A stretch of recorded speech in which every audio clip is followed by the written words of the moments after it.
Bueno, y justamente para hablar de casos como estos, estamos nosotros en compañía de la licenciada Alicia Martínez. Ella es coordinadora del 147 Fono Ayuda de la Secretaría Nacional, de la Secretaría de la Niñez y la Adolescencia.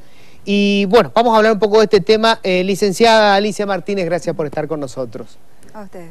Lo primero que te voy a preguntar, en estos casos en donde tuvimos historias realmente terribles, pero abuso de menores, normalmente la madre también es víctima. Cuando el abusador es el padre o el padrastro, normalmente la mujer también es víctima o de violencia o se genera una dependencia psicológica o financiera.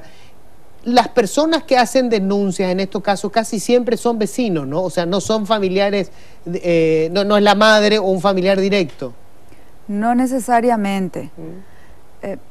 No todos los casos son iguales. O sea, obviamente. Hay casos en los cuales tal vez no se dé la dinámica propia de la violencia doméstica o intrafamiliar, pero lastimosamente sí siempre está muy relacionada de alguna forma. Y las denuncias lo hacen también los padres, la mamá, tías, vecinas o personas de confianza a quienes recurrieron esos niños o niñas víctimas de abuso o violencia. Pero es muy variado, o sea, denuncian desde los abuelos, los tíos, la mamá, el papá. Sabemos que las dinámicas familiares cambiaron, entonces los niños en general o viven con mamá o viven con papá. Bueno, se da también ese proceso en el cual uno de ellos se da cuenta de que al niño le ocurre algo y entonces denuncia una situación del cual detecta, ¿verdad? Ahora, una cuestión muy importante es, cuando se trata de menores, no siempre pueden estos chicos contar lo que les está pasando. ¿Hay síntomas, señales que uno puede leer y darse cuenta de que algo está pasando con ese chico? Especialmente cuando son muy pequeños y todavía no pueden hablar. Las señales pueden ser físicas o de comportamiento también, ¿verdad? Una de ellas es lesiones en las áreas genitales, irritaciones frecuentes. Puede ir de la constipación extrema a una diarrea crónica. Hay niños que cambian, se nota enseguida el comportamiento en sí. Es decir, de ser un niño tranquilo, obediente, que hace las tareas. Incluso las profes se dan cuenta, ya no quiere seguir las consignas, ya no juega con los compañeros, se aísla. También hay un retraimiento del chico. Sí, también uno puede notar en el ritmo de sueño. Empiezan a tener pesadillas de estas situaciones que les generan bastante estrés y hay veces que estos niños están en alerta y no duermen o duermen solo cuando hay alguien de confianza.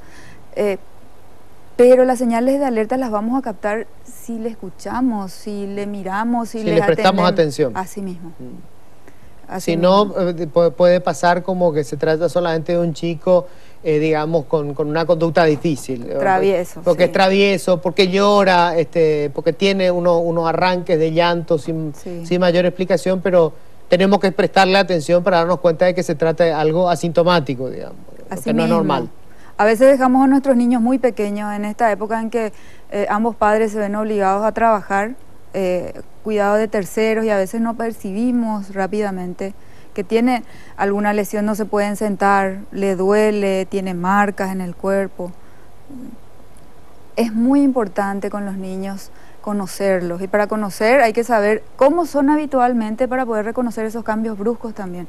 Por eso que decía, las docentes son o cumplen un papel muy importante al darse cuenta, porque ellos conviven varias horas con los niños, les conocen y se dan cuenta de esos cambios. Y las abuelas, los cuidadores, los que directamente están mucho tiempo con los niños.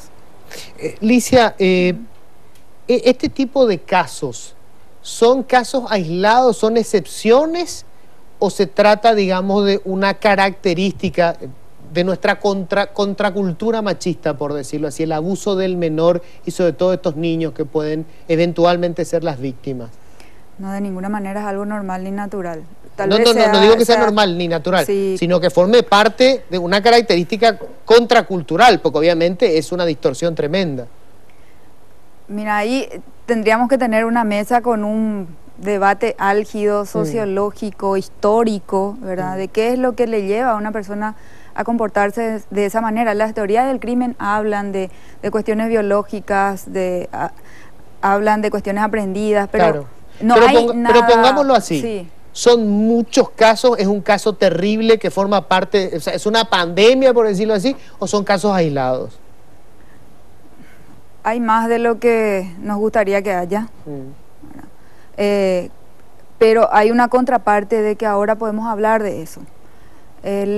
O sea, no es nuevo que ocurra, no, sino que antes se callaba más. Así, la vulnerabilidad propia de la edad. El niño es vulnerable porque está en una etapa de desarrollo, porque cognitivamente no tiene todavía muchas competencias que tiene una persona con un bagaje más amplio. También los recursos, es decir, ¿a quién yo acudo? ¿Tengo o no tengo esos recursos? Por eso hablamos de que es una población vulnerable por eso, por su inocencia propia. Ellos son seres humanos que necesitan mayor cuidado.